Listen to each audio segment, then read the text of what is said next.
Hello बच्चों, स्वागत है आपका मेरे यूट्यूब चैनल पे। आज हम शिक्षा निदेशालय द्वारा दी गई क्लास 7 की वर्कशीट 9 डिस्कस करेंगे, जिसका सब्जेक्ट है सामाजिक विज्ञान इतिहास और डेट है इसकी 23 अक्टूबर 2020। यहाँ पर आप अपना नाम लिखिएगा बच्चों, यहाँ पे आप अपना कक्षा अध्यापक का नाम लिखिएगा। तो वर्कशीट को स्टार्ट करने से पहले जल्दी से आप मेरे YouTube channel Rishabh computer classes को सब्सक्राइब कर दीजिए बच्चों, ताकि जो भी मैं नई वीडियो डालूँ उसका नोटिफिकेशन आपको तुरंत की तुरंत मिल जाए। तो स्टार्ट करते हैं बच्चों आज की वर्कशीट। आज की वर्कशीट में हमारा टॉपिक है दिल्ली के सुल्तान। तो इतिहास के अध्ययन के लिए हम अभिलेख, सिक्कों और स्थापत्य, जो कि भवन निर्माण कला के माध्यम से काफी सूचना प्राप्त करते हैं। तो जैसे इतिहास के होते हैं, जो पुरानी बातें होती है कहाँ, उसको हम क्या कहते हैं, इतिहास। तो इतिहास के अध्ययन हम कैसे कर सकते हैं, हमें कैसे पता चलता है कि पुराने जमाने में क्या चीज यूज होती थी। तो इतिहास के अध्ययन के लिए हम अभिलेख, सिक्के और स्थापत्य क्या होता है, भवन निर्माण कला, जिस तरीके से भवन को सजाया जाता था उसे क्या कहते हैं, स्थापत्य कला के माध्यम से काफी सूचना प्राप्त करते हैं। मगर दिल्ली सल्तनत की अधिक जानकारी के लिए हम उन इतिहास, तारीख एकवचन, तवारीख बहुवचन है जो सुल्तानों के शासनकाल में प्रशासन की भाषा फारसी में लिखे गए थे। लेकिन अगर आपको दिल्ली सल्तनत मतलब जिसपे दिल्ली का राज हुआ था उन सबका बारे में जानकारी हासिल करनी है, तो उस इतिहास के लिए हम तारीख क्या है, एक बुक का नाम है, जैसे उसको हम एकवचन में तारीख बोलते हैं और तवारीख बहुवचन में बोलते हैं। इसके एक्सप्लेनेशन यहाँ पे दिए, जो सुल्तानों के शासनकाल में प्रशासन की भाषा फारसी में लिखे गए थे। जो तवारीख थी वो फारसी में लिखी गई थी। ठीक है बच्चों, आगे हम देखते हैं तवारीख के बारे में हम पढ़ेंगे। तवारीख के लेखक, सचिव, प्रशासक, कवि और दरबारियों जैसे सुशिक्षित व्यक्ति होते थे। जो तवारीख जो थे उसको कौन लिखता था, प्रशासक लिखते थे, कवि लिखते थे, दरबारियों जैसे सुशिक्षित व्यक्ति मतलब जो पढ़े लिखे व्यक्ति थे वही उसको लिखते थे, जो घटनाओं का वर्णन भी करते थे और शासकों को प्रशासन संबंधी सलाह भी देते थे। तो तवारीख के मुताबिक तवारीख को क्या करते थे, वो घटनाओं का वर्णन करते थे और शासकों के प्रशासन संबंधी सलाह भी देते थे। वे न्याय संगत शासन के महत्व पर बल देते थे। वो ये कहते कि हर एक इंसान को न्याय मिले, इस पर वो बल देते थे। तो तवारीख के लेखक नगरों में, विशेषकर दिल्ली में रहते थे। जो तवारीख को लिखने वाले थे वो कहाँ रहते थे, नगरों में रहते थे। और नगर में भी कहाँ पर, दिल्ली में रहते थे। गाँव में शायद ही कभी रहते हो। वे अक्सर अपने इतिहास सुल्तानों के लिए उनसे ढेर सारे इनाम इकराम पाने की आशा में लिखा करते थे। वो जो इसके लेखक थे वो तवारीख क्यों लिखते थे, ताकि उन्हें बहुत सारे इनाम मिल जाए, इस लालच में वो लिखा करते थे। ये लेखक अक्सर शासकों को जन्मसिद्ध अधिकार और लिंग भेद के आधार पर आदर्श समाज व्यवस्था बनाए रखने की सलाह देते थे। लेकिन जो ये लेखक थे जो तवारीख लिखते थे, ये क्या कहते थे अपने शासकों को कि आप जन्मसिद्ध अधिकार के रूप में और लिंग भेद के आधार पर आप समाज बनाए। उनके विचारों से अधिकतर लोग सहमत नहीं होते थे, क्योंकि वो क्या करते थे, लोगों को डिवाइड करे थे। इस बात पे क्या थे, लोग जो थे, प्रजा जो थी वो सहमत नहीं होती थी, और जो वहाँ पे शासक के और भी मंत्री थे वो भी सहमत नहीं होते थे। तो आगे हम देखते हैं दिल्ली के शासक, क्योंकि दिल्ली के सल्तनत की बात हो रही तो दिल्ली के शासक को हमें पढ़ना पड़ेगा। तो देखते इसमें राजपूत वंश। तो देखते पहले इसको यहाँ से पहले, इसके हिसाब से हम यहाँ पे रिलेट करते जाएंगे। सबसे पहले तोमर राजपूतों के काल में दिल्ली तोमर साम्राज्य की राजधानी बनी। तो सबसे पहले क्या थे, यहाँ पे दिख रहा है तोमर। तो सबसे पहले तोमर राजपूतों के काल में दिल्ली तोमर साम्राज्य की राजधानी बनी।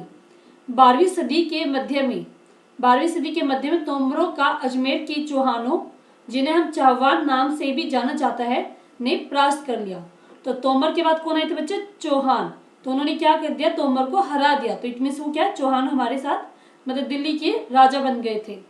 तोमरों और चौहानों के राज्यकाल में ही दिल्ली वाणिज्य का एक महत्वपूर्ण केंद्र बन गया था। तो तोमर के काल में ही बना था, चौहानों के काल में जो दिल्ली थी वो एक वाणिज्य मतलब व्यापार का एक अच्छा केंद्र बन गया था। इस शहर में बहुत सारे समृद्धशाली जैन व्यापारी रहते थे, जिन्होंने अनेक मंदिरों का निर्माण कराया। ठीक है बच्चों, यहाँ देहलीवाल कहे जाने वाले सिक्के भी ढाले जाते थे। जो सिक्कों का नाम था देहलीवाल, वो सिक्के बनाए जाते थे जो काफी प्रचलन में थे।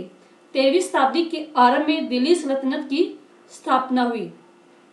तो दिल्ली सल्तनत की स्थापना कब हुई थी, 13वीं सदी के आरंभ में। और इसके साथ दिल्ली एक ऐसी राजधानी में बदल गई जिसका नियंत्रण इस उपमहाद्वीप के बहुत बड़े क्षेत्र में पर फैला था। तो ये पूरा हमने पढ़ा है यहाँ पे। अब यहाँ पे हमें शासक दिए गए हैं जो इसके साथ साथ हमें यहाँ पे जैसे चौहान, पृथ्वीराज चौहान प्रारंभिक, उसके बाद कौन है, तुर्की आए थे, उसके बाद कुतुबुद्दीन ऐबक, इल्तुतमिश, रजिया, मतलब इसके ठीक है, गजाउद्दीन बलबिन गलजी वंश, गलजी के बाद आया था तुगलक वंश।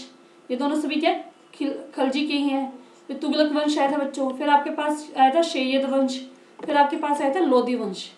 ठीक है, तो ये वंश आपको याद करना। उसके बाद ये जो है इसके ये सारे इसके राज्य थे, कौन कौन से राजा उसके काल में बने थे।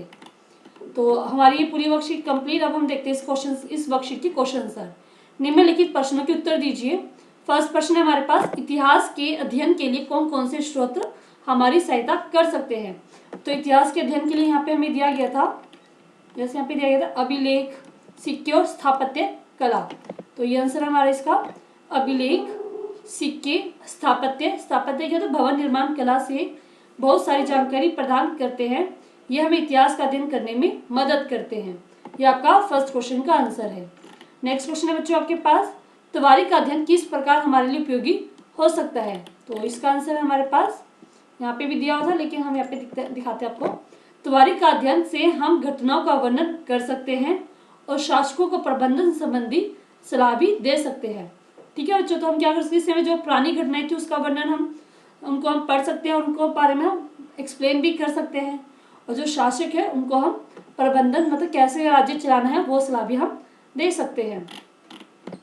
नेक्स्ट क्वेश्चन है, त्वारी के अध्ययन की सीमाओं का वर्णन कीजिए। मतलब त्वारी के अध्ययन, त्वारी आप पढ़ चुके हो, इसमें जो सीमाएं मतलब क्या उसकी कमियां थी, आपको वो बताना कि क्या क्या कमियां थी।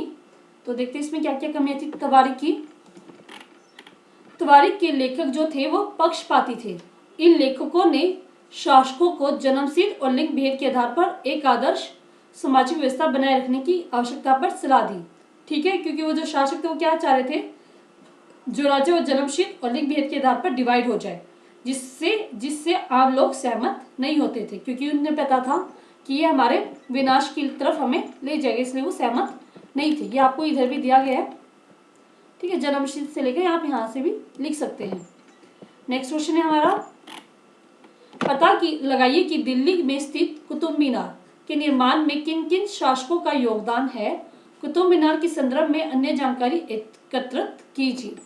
तो देखते हैं इसमें कुतुब मीनार किसने बनवाया था। कुतुब मीनार के निर्माण में योगदान देने वाले शासक हैं, तो कुतुबुद्दीन ऐबक ने दिया था, इल्तुतमिश ने दिया था, फिरोज शाह तुगलक ने दिया था।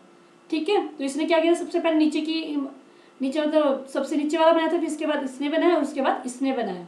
तो तीनों ने योगदान दिया था पूरी कुतुब मीनार बनाने के लिए। और इसके कुछ पक्ष हम पढ़ते हैं। कुतुब मीनार दुनिया की सबसे ऊंची ईंट मीनार मतलब ईंटों से बनी हुई मीनार है। कुतुब मीनार 73 मीटर की ऊंचाई पर है। इसे 12वीं शताब्दी में कुतुबुद्दीन ऐबक द्वारा बनाया गया था। विजय का टावर माना जाता था, इसे क्या माना जाता था, विजय का टावर भी माना जाता था बच्चों। तो आपको यहाँ पे भी दिखाएगी कुतुबुद्दीन ऐबक। सबसे पहले इसको किसने बनाया, कुतुबुद्दीन ऐबक, उसके बाद इल्तुतमिश, और फिर आपके पास यहाँ पे था फिरोज शाह तुगलक ने। तुगलक वंश आया था ना हमारे पास यहाँ पे।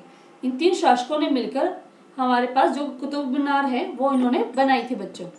तो पूरी वर्कशीट बच्चों हमारी कंप्लीट हो गई है बच्चों। अगर आपको समझ में आई है, अच्छी लगी है, तो इस वीडियो को बच्चों लाइक कीजिएगा। लाइक करने के लिए आप ये वाला बटन दबाइएगा जिसपे थंब का निशान है।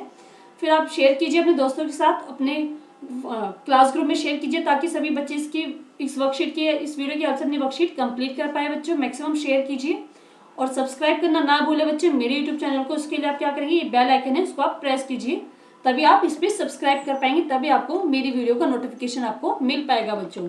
थैंक यू बच्चों, थैंक यू वेरी मच।